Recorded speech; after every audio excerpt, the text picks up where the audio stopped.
Hello everyone, I'm Mike D'Angelo with That's Entertainment, and this is your video review of Battlefield Hardline by Visceral Games. The first-person shooter has had a very hard time of evolving in the past decade or so. There's very little flavor beyond the time period your game takes place in, whether it's World War II or something fresh and futuristic. It's almost always a case of you being in the military, playing with whatever gadgets and weapons were or might be available at the time.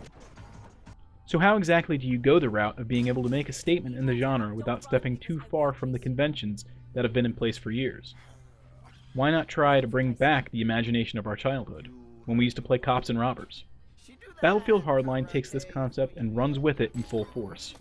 It isn't drastically different than other games in the series, but it has its heart in a unique place, with a different kind of adrenaline than what you'd typically get from those military simulations.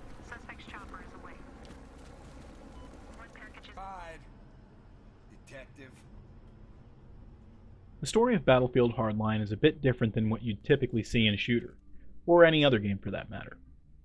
Because of its subject matter, it has some pretty interesting and clever opportunities that it embraces wholeheartedly. The campaign is set up in episodes, that is, each scenario plays out like a procedural crime show. This show follows Officer Nick Mendoza, who is just made detective and gets thrown into the thick of the drug war that is unfolding in Miami. He has a good deal of interaction with his fellow officers, seemingly nonplussed and maybe inept Carl Stoddard, the hot-headed Kai Mendau, and the firm yet fierce Captain Julian Dawes. On the other side of the fence, Mendoza is forced to work to various degrees with the very criminals he's supposed to clean off the streets of Miami. But with enemies like the witty Tyson Latchford on your side, who needs friends? Hello, Tyson. Oh, hell. This just got worse. Slowly. Nice and easy. Battlefield is known at this point for a more grandiose version of military simulation than, say, arcade-style shooting. It requires more precision than those other games on the market, but leaves you feeling more accomplished at the end of the day. In Hardline, the formula is a mix of old and new. Just like in other games that utilize the Frostbite engine, there is some level of destruction. Windows and railings shatter into a million pieces, furniture breaks away in small chunks, and you're never truly safe crouching behind that wall. In multiplayer, they even have the Levolution mechanic back for more, and it works to great effect. What doesn't work as well is the new venture into stealth for the campaign. It's a good idea in theory, but in practice it never feels fully realized. Creeping up on enemies and flashing your badge seems a little strange in this game, and it also never lives up to the expectations you assume. Still, it stands high above some other games that employed stealth elements, and you're not so woefully penalized that you can't get on with the game. Another addition is the inclusion of police-issue equipment, such as tasers and handcuffs. It's just one more way to experience this game in a different kind of way than you might have experienced the military brand shooters of the past.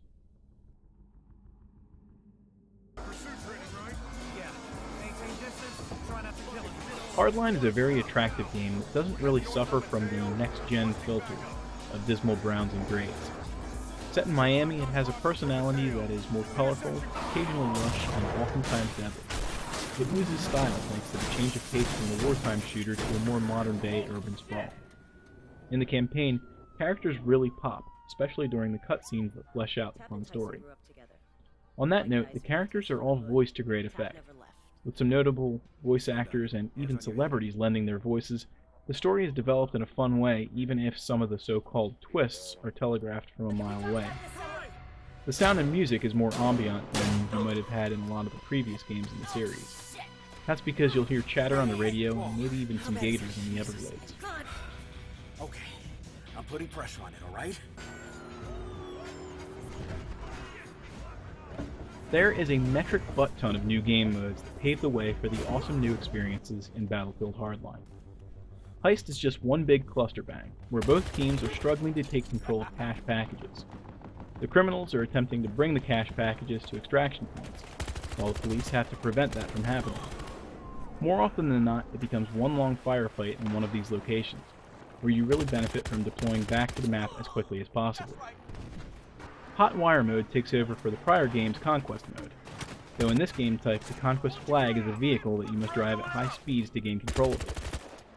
This makes Conquest more robust and dynamic, as you can take your flag right up to another to try and capture it, hopefully with help from your teammates. Rescue is a one-life mode where you have to rescue hostages as the police faction or kill all of those cops who are trying, should you be playing as the crooks. It's much faster paced, just 3 minutes, but it's a whole heck of a lot of fun.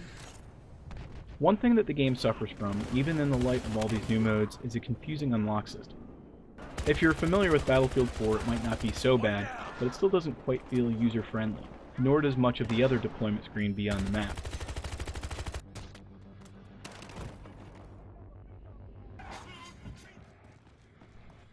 Hardline comes from a developer that has a certain pedigree. We expect great things from the people who brought us the other Battlefield games, and for the most part, they deliver it in this latest entry. It's new, so it has some missteps, but none of them are fatal. In general, it keeps up with the pace of past titles, especially with the inclusion of awesome new multiplayer modes. What really bogs it down is the stealth elements and the unlock system, and maybe the story could have been a bit tighter too. Still, for a brand new experience, something that we haven't seen in gaming yet, it's a more than serviceable title, and definitely worthy of more exploration. That's Entertainment awards Battlefield Hardline a score of 8 out of 10.